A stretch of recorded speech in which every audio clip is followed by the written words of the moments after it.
Esta é a aula 1302, o que significa que estamos aqui estudando o tema 13, que é a estática do ponto e o centro de massa.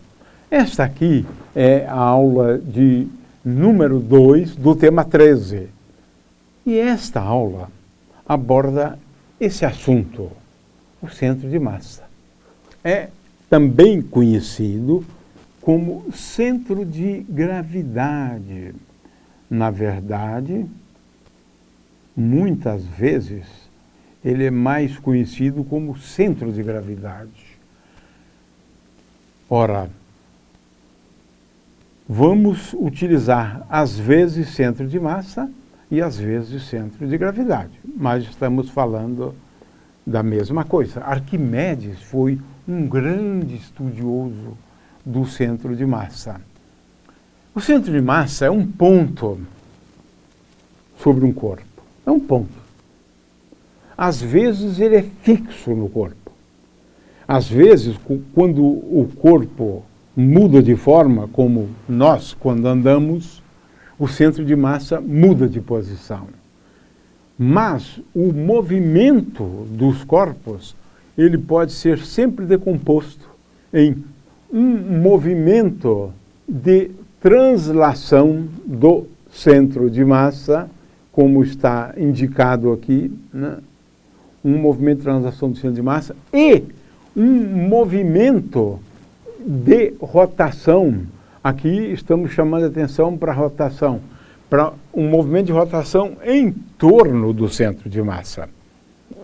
Então, é sempre útil a gente se lembrar disso. O centro de massa é um ponto importantíssimo. É um ponto sobre uma distribuição de massa. Podemos falar, sim, do centro de massa ou centro de gravidade, aqui, tá vendo? Centro de gravidade ou centro de massa, como sendo um ponto, aqui. Só que no caso das pessoas, esse ponto pode se deslocar, pode estar um pouco mais acima, um pouco mais abaixo, porque o indivíduo ele pode mudar de forma. Ora, um tijolo não muda de forma, mas um indivíduo não é um corpo rígido, onde as distâncias permanecem sempre as mesmas, no caso do corpo rígido. Não, no nosso caso não. De forma que o centro de massa, que eu tenho uma ilustração, não? Ele desempenha um papel extremamente importante.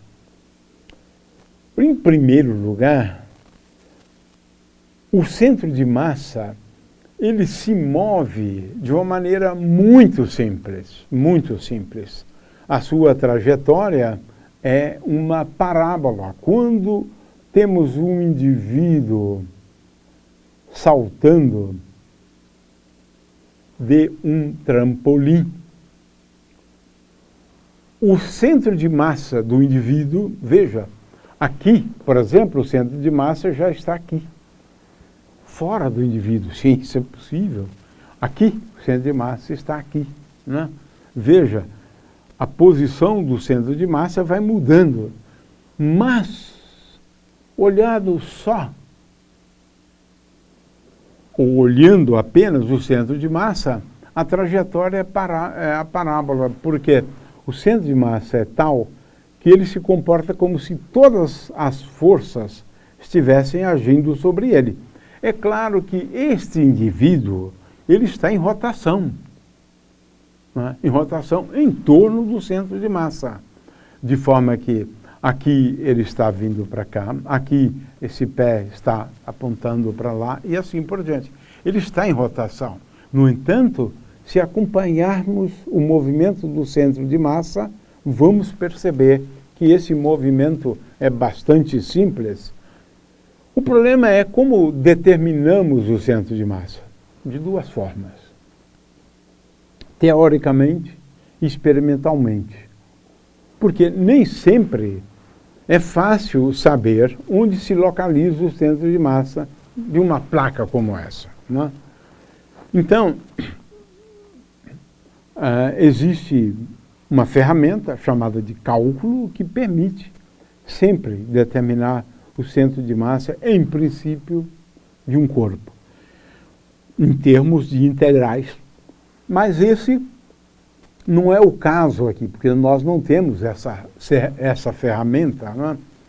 Então, vamos explicar teoricamente como é que se determina o centro de massa. Ora, o centro de massa é um ponto aqui, é um ponto. É isso que é fundamental.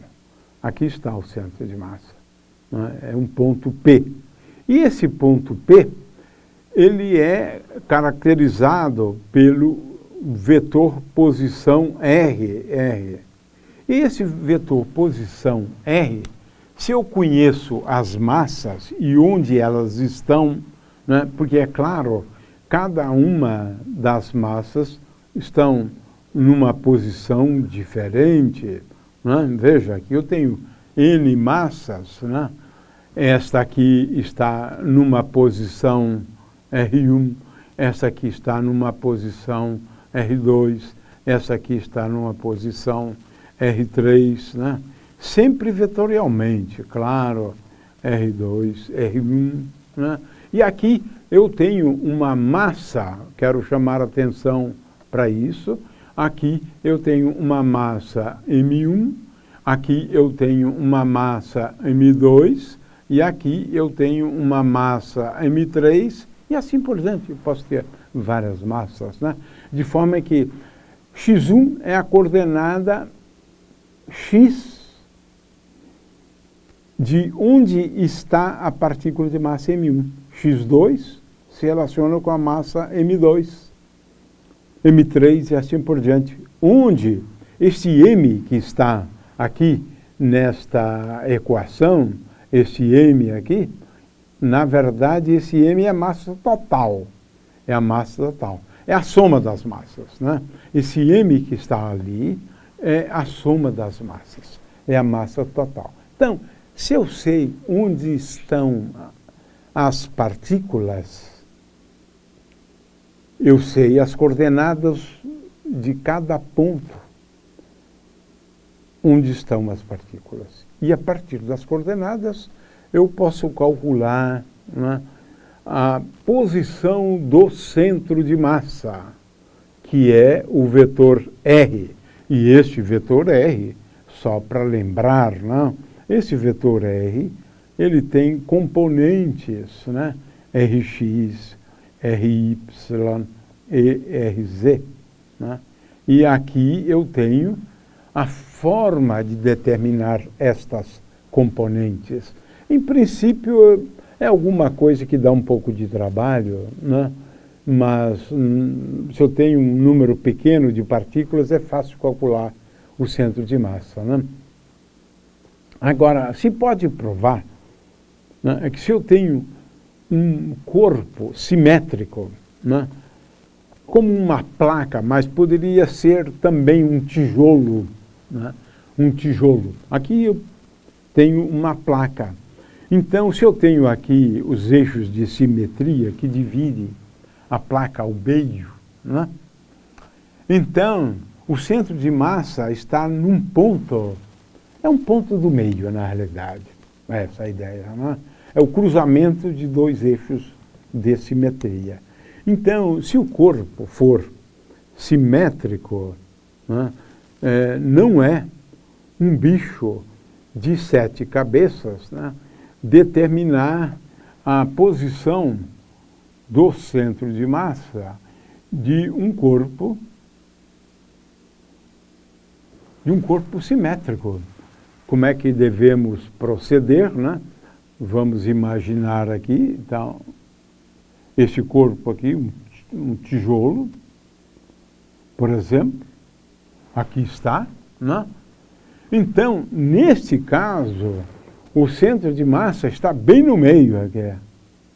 Aqui eu analisei o caso de uma placa, mas em geral é assim, está bem no meio. Bem, claro que se a distribuição de massas aqui for uma distribuição de massas uniforme, né? Só nesse caso, não é claro. Estamos sempre pensando em distribuição uniforme de massa. Mas se os objetos forem simétricos, né, é fácil determinar o centro de massa. Por exemplo, onde está o centro de massa de uma bola? O centro de massa de uma bola está exatamente no centro.